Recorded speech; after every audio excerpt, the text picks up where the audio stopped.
வணக்கம். தமிழகத்தின் மதிய நேர பிரதான செய்திகளோடு இணைந்து கொள்ளும் நான் மதுஸ்ரீ மகேந்திரன். விரிவான செய்திகளுக்கு செல்லும் முன்பதாக முதலில் தலைப்புச் செய்திகள். கொழும்பில் வெடித்த போராட்டம், களத்துக்கு வந்த மனு எம்பி. டயனா கமகேவின் பிடியாணை உத்தரவில் நீதிமன்றத்தின் திடீர் மாற்றம்.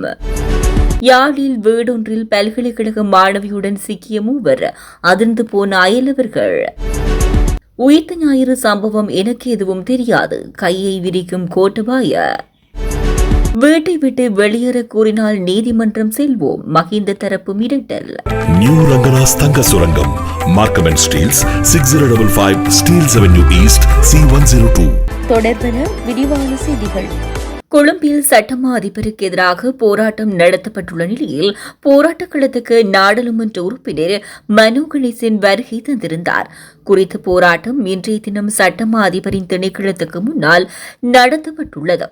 ஊடகவியலாளர் லசந்த விக்ரமதுங்க கொலை வழக்கில் முக்கிய சந்தேக நபர்கள் மூவருக்கு எதிராக மேலும் சட்ட நடவடிக்கை எடுக்கப்படவில்லை என்பதை குறிக்கும் வகையில் குற்றப்புலனாய்வுத்துறை இயக்குநருக்கு சட்டமா அதிபர் அண்மையில் கடிதம் ஒன்றை அனுப்பியுள்ளார். இதற்கு எதிர்ப்பு தெரிவித்தே ஊடகவியலாளர்கள் மற்றும் சிவில் அமைப்புகளின் பங்கேற்புடன் போராட்டம் முன்னெடுக்கப்பட்டுள்ளது. இந்த நிலையில் போராட்டக் களத்துக்கு மனோ கணேசன் மற்றும் ஊடகவியலாளர் லோஷன் ஆகியோர் வருகை தந்திருந்தனர். இதனையடுத்து அரசியல்வாதிகளின் தலையீடு இந்த போராட்டத்துக்கு தேவையில்லை என கூறியதை அடுத்து மனு கணேசன் உள்ளிட்டோர் அங்கிருந்து திரும்பி சென்றனர். குடிவரவு மற்றும் குடியகல்வு சட்டங்களை மீறியதாக குற்றம் சாட்டப்பட்டு முன்னாள் ராஜாங்க அமைச்சர் டயனா கமகேவுக்கு எதிராக பிறப்பிக்கப்பட்ட பிடியாணை உத்தரவை கொழும்பு நீதவான் நீதிமன்றம் திரும்ப பெற்றுள்ளது. டயனா கமகி ஒரு மனு மூலம் நீதிமன்றத்தில் முன்னிலையானதை அடுத்து இந்த உத்தரவு பிறப்பிக்கப்பட்டுள்ளது. முன்னாள் ராஜாங்க அமைச்சர் டயனா கமகிவை உடனடியாக கைது செய்து நீதிமன்றத்தில் முன்னிலைப்படுத்துமாறு கொழும்பு தலைமை நீதவான் தனுஜா லக்மாலி பிடியாணை பிறப்பித்துள்ளார். குறித்த உத்தரவு இன்று காலை கொழும்பு தலைமை நீதவானால் பிறப்பிக்கப்பட்டுள்ளது. குடிவரவு மற்றும் குடியகல்வு சட்டங்களை மீறிய குற்றச்சாட்டுகள் தொடர்பான விசாரணையின் போது முன்னாள் ராஜாங்க அமைச்சர் நீதிமன்றத்தில் முன்னிலையாக தவறியதற்காக இந்த பிடியாணை பிறப்பிக்கப்பட்டுள்ளது.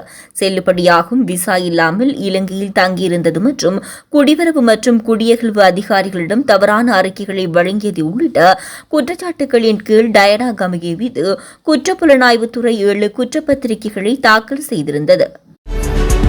இலங்கையில் இடம்பெற்ற உயிர்த்த ஞாயிறு தாக்குதல் குறித்து கிழக்கு மாகாண முன்னாள் முதலமைச்சர் சிவனேசதுரை சந்திரகானந்தனின் செயலாளர் அசாத் மௌலானா தெரிவித்துள்ள குற்றச்சாட்டுகள் குறித்து தனக்கு எதுவும் தெரியாது என இலங்கையின் முன்னாள் ஜனாதிபதி கோட்டபாய ராஜபக்ச தெரிவித்துள்ளார். இது தொடர்பில் பதிலளித்துள்ள கோட்டபாய ராஜபக்ச சிஐடி அதிகாரிகள் சமர்ப்பித்த ஆதாரங்கள் உட்பட பல விடயங்களை உள்ளடக்கியுள்ள ஜனாதிபதி ஆணைக்குழுவின் அறிக்கையை தயவு செய்து வாசியுங்கள் என பதிலளித்துள்ளார். அந்த அறிக்கையில் இருக்கும் விடயங்கள் தவிர எனக்கு வேறு எதுவும் தெரியாது எனவும் அவர் தெரிவித்துள்ளார். இலங்கையின் முன்னாள் ஜனாதிபதி மஹிந்த ராஜபக்ச குடியிருக்கும் உத்தியோகபூர்வ இல்லத்தை விட்டு அவரை வெளியேற கோரினால் நீதிமன்றம் செல்லவுள்ளதாக கொழும்பு தகவல்கள் தெரிவிக்கின்றன. கொழும்பு 7 விஜயராமவில் உள்ள வீட்டிலிருந்து வெளியேறுமாறு அரசாங்கம் அதிகாரப்பூர்வமாக எழுத்துப்பூர்வமாக அறிவித்தால் அதற்கு எதிராக நீதிமன்ற நடவடிக்கை எடுக்க முன்னாள் ஜனாதிபதி மஹிந்த ராஜபக்சவின் சட்டத்தரணிகள் குழு தயாராக இருப்பதாக தெரியவருகிறது. முன்னாள் ஜனாதிபதிக்கு கிடைக்க வேண்டிய அரசியலமைப்பு சலுகைகள் மற்றும் உரிமைகளை பறிக்கும் வகையில் இந்த சட்ட நடவடிக்கைகள் எடுக்கப்படுகிறது என ஒரு பின்னணி உருவாகும் எனவும் மொட்டு கட்சியினர் அனுர் அரசாங்கத்தை எச்சரித்துள்ளதாக கூறப்படுகிறது. அரசாங்கமும் அரசியல் அறிக்கைகளை வெளியிட்டு எழுத்துப்பூர்வமாக அறிவிக்காததற்கு இதுவே காரணம் என்றும் ஸ்ரீலங்கா பொதுஜன பெரமுனவுடன் தொடர்புடைய செய்தி தொடர்பாளர் ஒருவர் தெரிவித்தார். அத்தோடு முன்னாள் ஜனாதிபதி மஹிந்த ராஜபக்ஷ விஜயராம வீட்டை மீண்டும் அரசாங்கத்திடம் ஒப்படைக்குமாறு அதிகாரப்பூர்வமாக கடிதம் மூலம் அறிவிக்குமாறு தொடர்ந்து சவால் விடுப்பதற்கு இதுவே காரணம் என்றும் அவர் கூறினார்.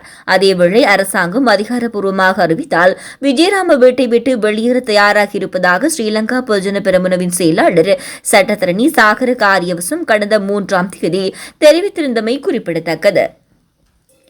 இத்துடன் தமிழாரத்தின் மதிய நேர பிரதான செய்திகள் நிறைவடைகின்றன. தமிழாரம் செய்திகளை யூடியூப் சேனல் வழியாக பார்வையிட முடிவதுடன் www.tamilaram.news என்ற இணையதளம் மூலமாகவும் பார்வையிட முடியும். தொடர்ந்தும் தமிழாரம் செய்திகளோடு இணைந்திருங்கள். வணக்கம்.